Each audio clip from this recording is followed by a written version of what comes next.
Okay. Turns out we can't get that report. The Patriots also spoke up yesterday as well in terms of their intention to go ahead and get a new constitution. We've got Mr. Nnaji joining us virtually this morning. He's a legal practitioner. Good morning, and thank you for joining us on the program today. Mr. Nnaji, can you hear us? Okay, I can hear you. It's a bit faint, actually. Oh, okay.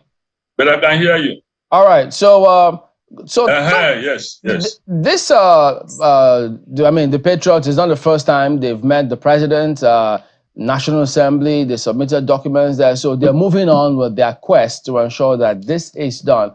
But of course, you always have people who wonder if this is going to see the light of day, if it's not a fruitless exercise. So, as a lawyer who's been operating the Constitution, what is your impression about this call? A very good morning, Chamberlain and your crew, and good morning to our viewers all over the world. Well, there's always been this saying, if you try the first time, it doesn't work, try again. I think Nigerians generally are beginning to appreciate the necessity for a new constitution or another constitution. Let me just put it that way, other than what we are operating now. It is a valid call. It has always been valid, but the understanding and misunderstanding have been the major setbacks. And I believe in the light of what is happening now, showing that Nigeria is not working the way it's supposed to work, we probably will get some mileage. You see, Chamberlain, the structure sets the function. If in the wisdom of God, He framed man with skeleton before putting flesh, then you will understand that every country, when we talk about constitution, must have a framework within which all the functions of government, interrelationship between government and people, between people, and between the country and the other countries will be defined. And that is the ground norm, as it is said. What we have now, like so many people have canvassed this fact, that it's almost like a fraud. When you carry somebody's name, it's misrepresentation, it's impersonation to say that my father sent me to do something when my father's buy-in or instruction was never procured. So those people who did the constitution that we are working now, that have become an albatross to this country because of the fact that it was not thought through. If you don't have input of people, you cannot tell me where it itches more than myself that is experiencing it. That's why people are talking about a constitution that is hammered out by ethnic nationalities, professional bodies, and all the Nigerian constituents to make sure that every interest, because politics is supposed to be an aggregation of interest, and nationhood must have the buy-in of every citizen for you to talk about patriotism. And what a coincidence that those people who are now resurrecting it, because it has been there, are the patriots. So I think it is a very valid call. Now that, in fact, it is very, very urgent. Now that we have, from experience, seen that Nigeria is not working and cannot work because we are not moving in the right direction. You cannot tell me you are going to Enugu and I find you going towards Badagry. You can never get to Enugu. So, but Mr. Nnaji, you say it's urgent because the country is not working, but you still have those who think, they wonder why this is of that importance and urgent. Now, after all, is it the constitution that made politicians always manipulate election results, not allowing Nigerians elect people who they actually want and rigging elections? If we even get that part right alone, we won't be talking about even new constitution, because, persons who want to genuinely change this country would have been in different seats in different parts of the country. My dear, that is a very faulty reasoning. And faulty reasoning leads to faulty argument. Because if God created man with 5 fingers, you cannot execute in a plate of soup what 10 fingers can do. with 5 fingers because the limit had been set. So the Constitution sets the limit. Leadership is the outcome of the constitutional framework. If you have a bucket of water, you cannot pour beyond the capacity of that bucket. And the water must take the shape of that bucket, whether it's cylindrical or rectangular or what have you. Whatever the geometric shape of that particular container, that's the shape the water will take. So the country's constitution shapes things. Like I said, structure determines function. So the leadership of America cannot be like the leadership of Nigeria because the institutions are strengthened and they are worked. It's not by accident. The Constitution says, thou shalt not kill, except where there is an excusable circumstance. Otherwise, you would have seen people killing more than now because people are killing now, but they are hiding in the killing and they are working against the system to contrive a situation where they become free. But if it was that the Constitution did not set limit to how to control murder and all that, you would have seen people doing that openly. There are so many people who are hindered by law, not because they are gentlemen, but they don't want the consequences of the outcome. But those who have the capacity to write short the system are the ones engaging in the impunity. So there is absolutely need now more than ever to have a new workable constitution. For example, my position is, look at the local governments.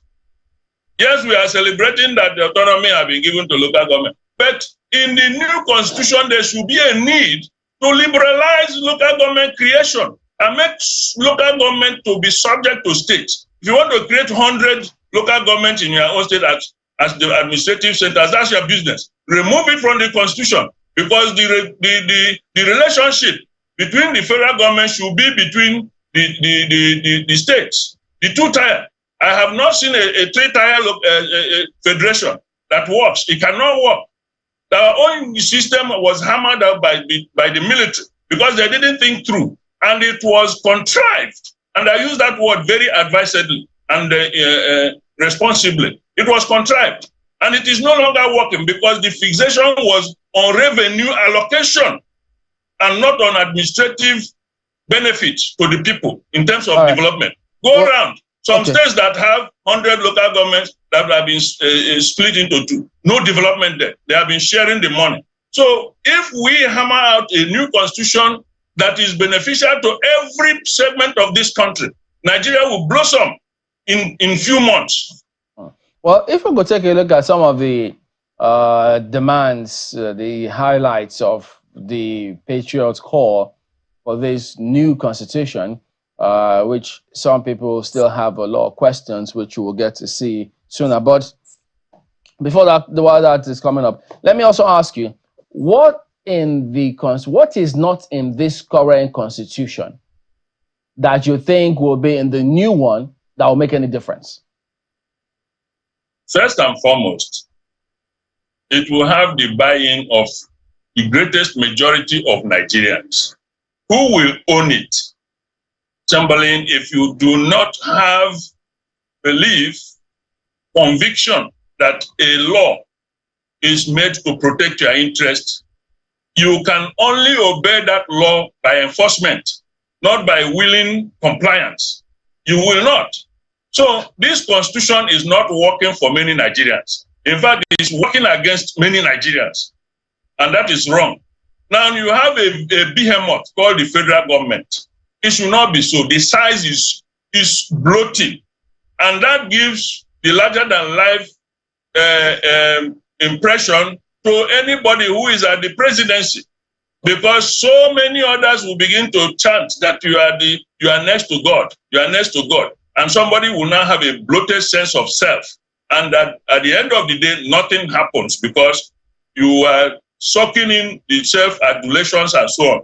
Now, there are a lot of areas that need to be shared to the state as a second tier, as main tier of the federation, because the local governments are supposed to be under state governments, so that he will be removed from the constitution. The frenetic way the local governments were added into the constitution shows that there was some mischief that some people were up to. And you can see that is not working. It has become part of the albatross. Now, the states are not making any progress either because they find reasons to look for who to blame for their own failures. So if you give somebody more responsibility, the person becomes more responsible. But if you now give him the opportunity to give reasons, then he will give reasons. That is the natural thing. So what we are saying is this constitution has so much areas that should be divested and devolved to the states so that the state governors will become more responsible and more serious individuals will come to governance. Because when you have excess money, then you fritter it away. Just take, for instance, a man who was just given his salary and the wife has not made demand on him about school fees, rent, and all that. He goes to the beer parlor to share beer to his friends, only to lament when the time for payment comes. But if he has the awareness that these are responsibilities that are awaiting him, that he must discharge them, but at the time he will share his budget, he will no longer even visit any beer parlor. So these are the issues. You can see so much money is being stolen, not because we don't have reason what to do with that money, but because people who have responsibility to discharge to the Nigerian people are not doing so. So the money lies idle and somebody fritters it away. Mr. Nnaji, let's talk a little bit more about what the granular issues are. It's interesting, when this conversation came up, a lot of things were said. And one of those things is, the reason why you're seeing the excesses and, the misbehavior and the stealings like you've been talking about is because of abuse of already laid down rules. If we can just focus on getting the already existing constitution to work, there won't be need for a new one. What do you make of that? Yes, that is reasonable, but is it the true position? There are certain areas that power relationship need to be clearly defined. And like one of them is to remove the local government from being a third tier. This is an anomaly. Okay? Now, once you focus on the two-tier system... I need to understand that. Because, we've been asking for that third tier because we wanted them to be more financially independent. That is exactly what I'm saying. Hold on, sir. We want to be able to use the local government system to handle a lot of the issues we're facing in the country, hence the need for the independence, terrorism, empowerment, human capital development. These are things that we felt that the local government areas will be able to handle if they're given the autonomy that they need. They've been given that autonomy, but you seem to be against that right now. Well, it's not just that I'm against it. Is it working presently? All the allocations given to these local governments, some of the local governments, you don't see the chairman. They just come towards the end of the month once the allocation has been collected and either disappear to overseas or in Abuja. The point I'm making is that if you make the state governors more responsible, they will be more responsive to the yearnings of the people. And the structure, like I said, determines function. If the two-tier arrangement is, as it is known the world over in federation, that we have federal government and the state government. Now, the local governments will be subservient to the governor of the state. And the governor of the state will now know that he has more responsibilities to develop the local government because there will be more demand. But isn't that what it was before, Mr. Less complex. Isn't that what it was before? Isn't that what the issue was? We didn't want that to happen. Hence the need for the calls that led to the independence of the local governments, especially... There was no call for that. It was the military in 1976 that started this, what we are doing now. And ever since, because those who benefit from the old order don't like it to change. And even those people who are benefiting from the old order now are finding it difficult because it is also working against them. Because if you have siblings and every time as a glutton, you clear their own meal, sometimes you will suffer from obesity or some other you make problems. These examples when we're talking about a national situation. You bring an example that is, very This is the example I give you now is apt because if you these are simple examples. They don't people play are out exactly the from same the way on a current larger order. scale. But I want to be able to get your thoughts on something else, though. When it comes to a new constitution, because we're clear here that it's not a review of the old constitution. What people want, right? At least what the patriots and people like yourself want is a brand new constitution. Just so I'm correct, yes? I'm sorry, I didn't hear you well. Do you want it, just so we're clear? You're not looking for a review of the 1999 constitution. You want a brand new constitution. Are we correct in assuming this? If it becomes necessary for a brand new, fine. But if there has to be a congregation of people to look at the current constitution and have a holistic amendment, it's still the same thing. But it is not workable as we are now looking at it. Okay. We will need to remove, my own position is that we will need to remove local government from the constitution. Okay. Let every state create its own, if you like, call it development center and so on. Because this is way of frittering away our national patrimony. There's no reason why you have inequity in the local government distribution as it was and cannot be changed because as it is now, it's cast on stone, constitutionally speaking. Okay. So the issue is even those ones that have been benefiting from the profligacy, they are not developing the areas because it's now giving room for people to contest or do everything to carry that money away. And the people are left more impoverished. Okay. You talk about let's talk a little bit about the process that this will be involved here. Just so will it involve the National Assembly being, in agreement with you for this new constitution? In fact, what the Patriots are doing now, I think they are working on the buying-in process, getting the National Assembly. It's not going to be a tea party because sometimes even a little baby, if you remove the little baby's mouth from the mother's breast, it starts crying. I'm asking you about the National Assembly's involvement because, what are the chances? That is, just listen to my drift. I'm an elder. Okay. So I use words. I use parables sometimes to leverage my thought. So when I say that the little baby can cry, if you remove the mouth from the mother's breast, it means that that little baby is enjoying something that you are trying to remove it from. So the National Assembly members are enjoying certain perks that they may not want to be the source of truncating it. So, and if a particular state is in inertia, you need an external force to bring it to move. So that force is what we are saying, convene a national conference or whatever that will involve ethnic nationalities, professional bodies, including the National Assembly members, to bring in their thoughts, to see once and for all areas that the Constitution can be tinkered or a brand new can be brought in, and of course the legal framework by which it can be adopted will be hammered out. That is the point we are making. It's not something that is being forced on anybody. We need a buy-in of everybody. Yes. So as an elder, if you're looking at a situation where you're going to do something that may affect me negatively, or remove food from my mouth, or like you said, take away this breast milk that I'm enjoying, why should I buy into it? How are you going to get me to believe you? Very, very, very good question. Mothers know that they don't have the mouth of their children on their breast forever. They know that they can use some other things to compensate them. And even as they grow up, they wean them from breastfeeding by telling them the other sources of what you are enjoying. That is the point we are making.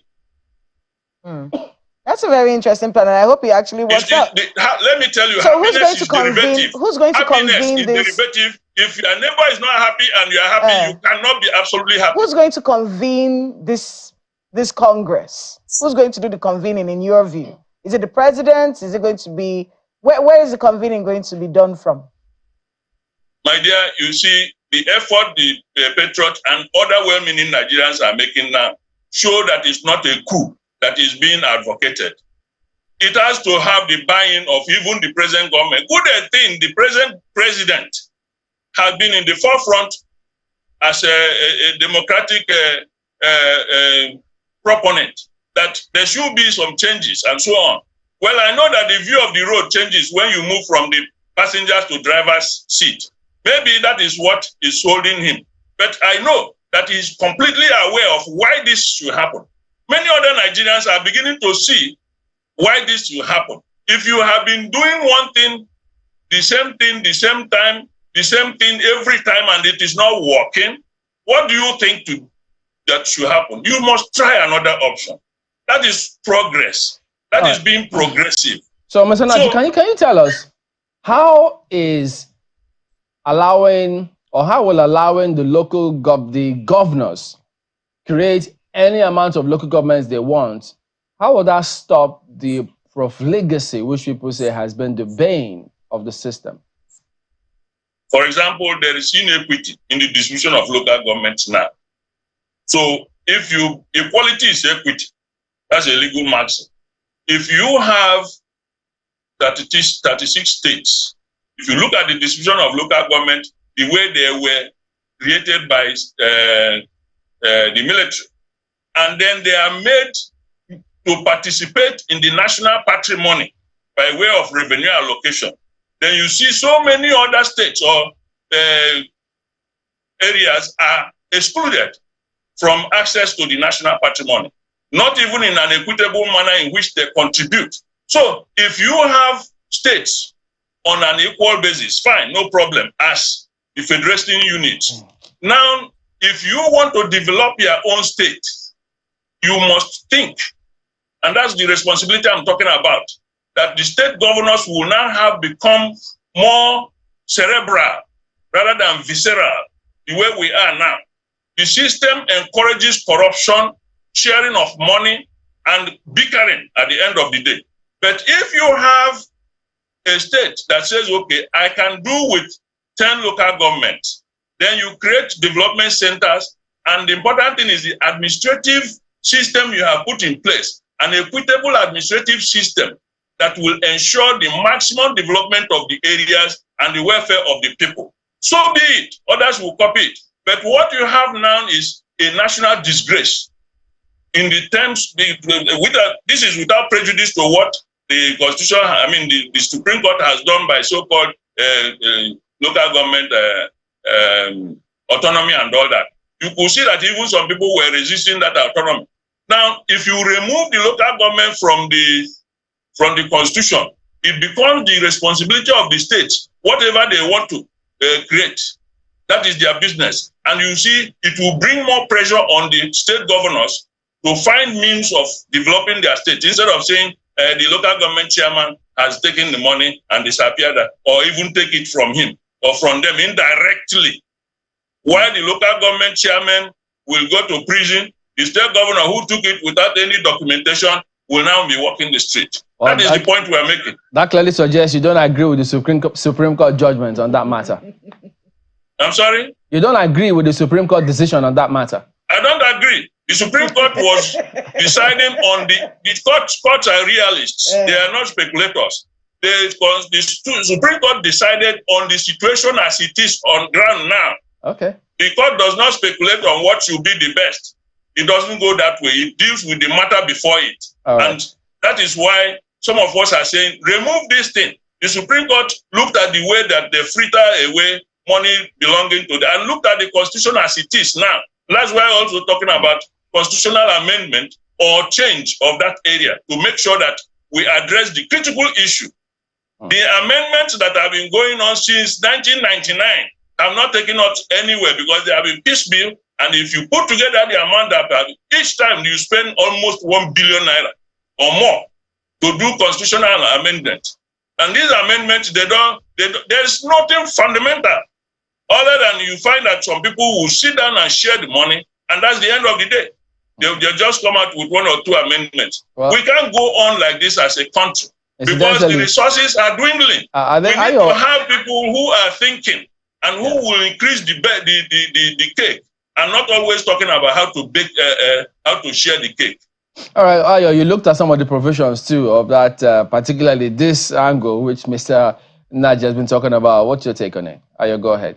Well, yeah, one of the issues that I mean, that's, touches me, mainly from what he has said so far. Well, what you've said so far, sir, is the issue of political permutations and that's the angle that I'd like you to address. What are the political permutations that you think has to change if the next constitution is going to make any difference? I ask that because I'm looking at, the First Republic, and the 1963 Constitution gave it bite, and it still ended. That republic still ended in 3 years.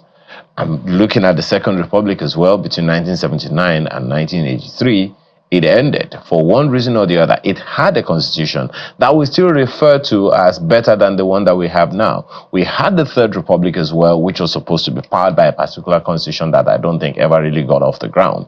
And now we're talking about this one, and we've amended it 5 times. So is it really the constitution or the systems that run these constitutions? So what political permutations have to change? It is the Constitution. The Constitution is the ground norm. Like I said, structure sets the function. You cannot have systems without having a framework. Every system within a framework. And the framework has to be right. If it is wrong, then there will be systemic failures. Take, for example, somebody who is a hunchback person. I don't mean to denigrate anybody. Such person cannot stand up. And there are certain metabolic functions that cannot take place because there is extra pressure on the system, and so forth and so forth.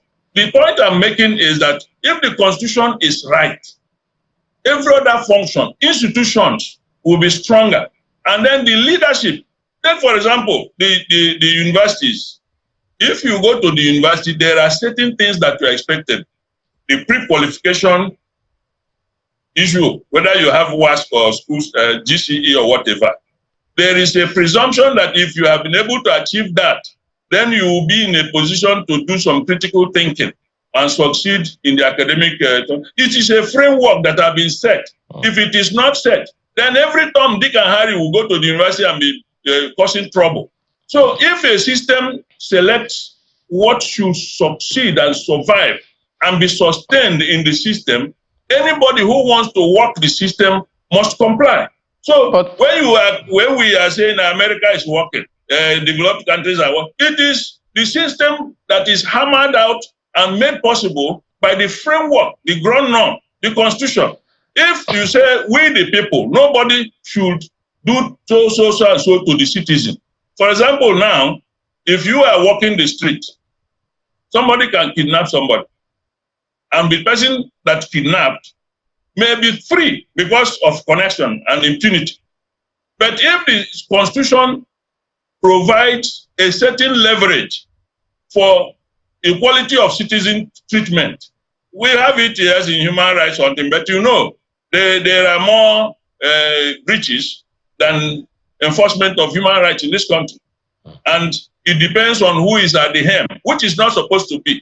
In our own situation, we depend on whether somebody is strong or somebody is not weak or ethnic oriented and so on. But if the Constitution is hammered out by everybody and we have the buy-in of the critical thinking of the people who are supposed to know, then the processes will be put together and the ground norm itself will be strengthened to make sure that individuals that are operating the institutions are following the rules as they are laid down there. I still ask the question again, and I'd like you to speak to it as concisely and as simply as possible for Nigerians, particularly young people, to understand. We had a 1963 constitution that many people still say if we went back to it, it would probably make a difference. But that constitution, the republic lasted only 3 years. I'm still maintaining that.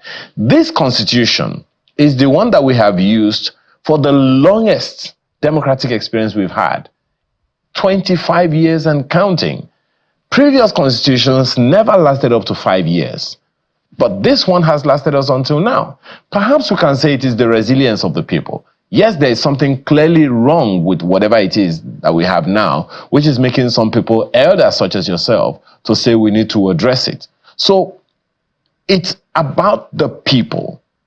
That is the way it is coming out. So, okay, so now we're talking about a new constitution now, one that has lasted us the longest democratic experience we ever had. What needs to change? Is the constitution is the question that Chamberlain asked the other time.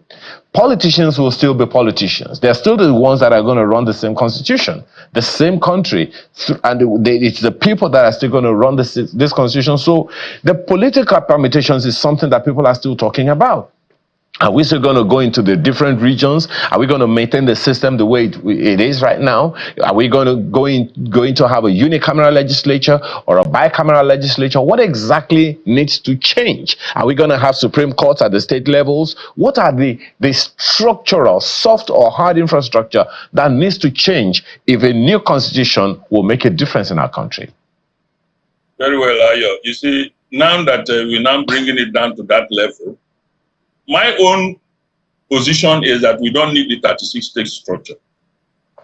I've always advocated that you should have the 6. Are you with me? I'm with you. Please go ahead, sir. Very well, very well. That we have 6 geographical zones. 6 zones should constitute the federating unit of this country to make life more manageable. The bloated system we run makes the resources so unavailable for development. Now, when we do that and remove this albatross that we call local government and the inequity inherent in that, we are also reducing areas of profligacy, stealing, and corruption. Now, when you have 6 children to look after, it is better and more manageable than when you have 36 and more, because those who want to steal, or let me just say, in a bazaar situation, those who want to rush the food, they want a confused state so that they can use their own strength to empty the bowl of rice, so to speak. Now, if you have 6 zones and local governments and whatever you call them, state or whatever, under the zones, the zonal arrangement, you will have more manageable system. Devolve more powers from the federal government and make the zones very strong. You will have less people going to the federation to make the noise that we have now, killing and all that. And the cost of running an election in this country needs to be addressed so that it is not so much about all the federal people voting individually, because we don't have the same uniformity of a level of education. And nobody can go from here to Clarion and Moda to monitor elections there on election day that is a candidate from Edo State or a candidate from Rivers State or a candidate from Lagos State, unless you have some people who are there to work the system for you and you know what that means. So we need to address the electoral processes, electoral system that will work in this country. We need to look at the law enforcement.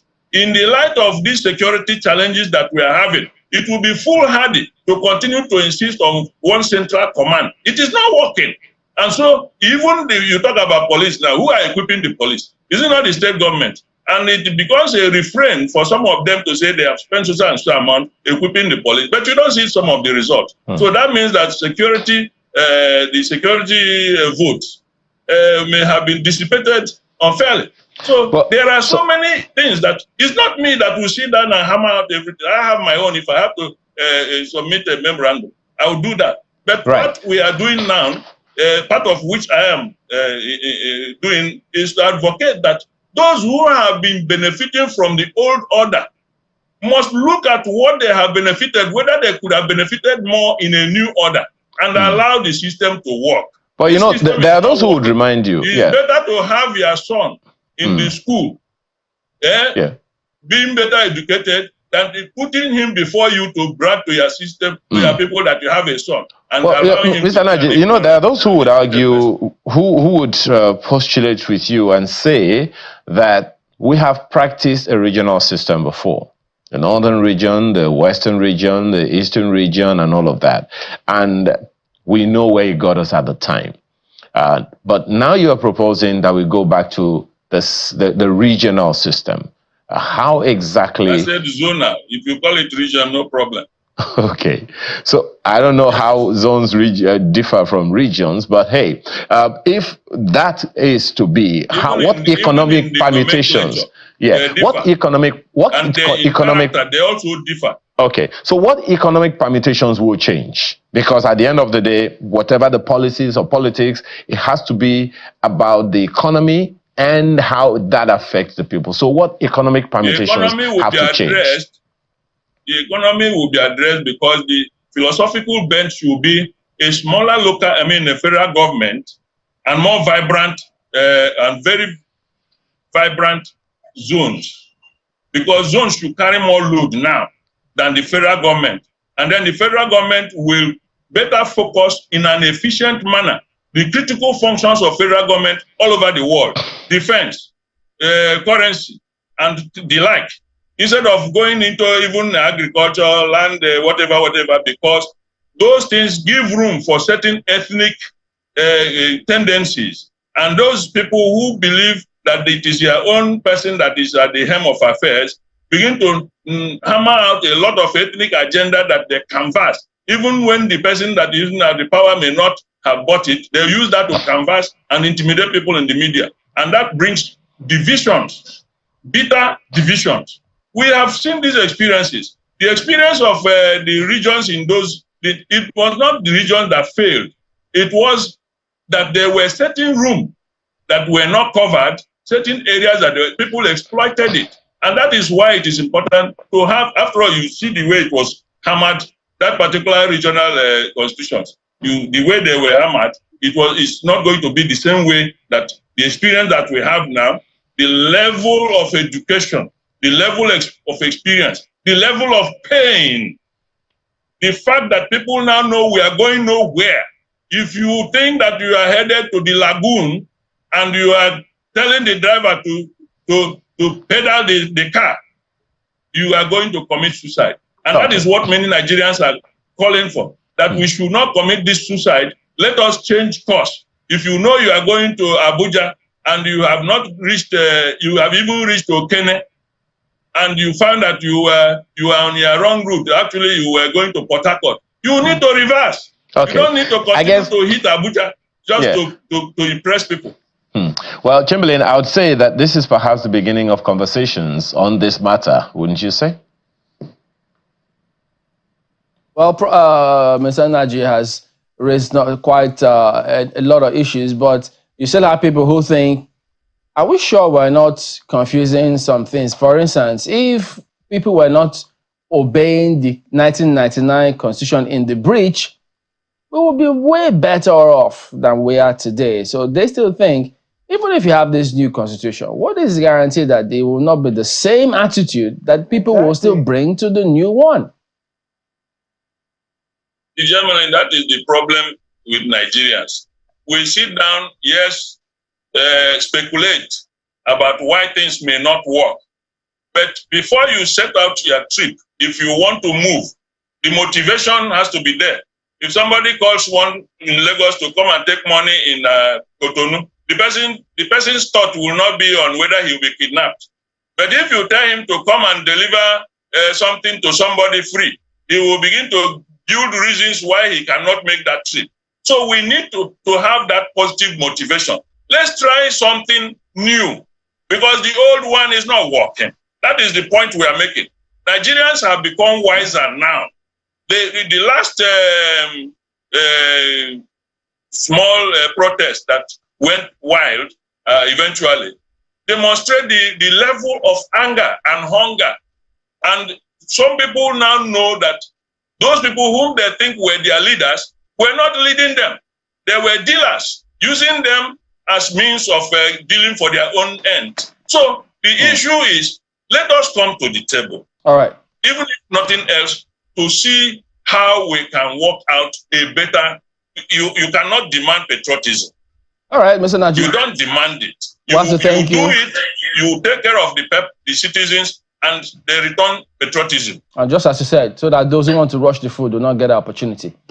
All right, thank you very much indeed for your time this morning, Mr. Nnaji. Thank you very much.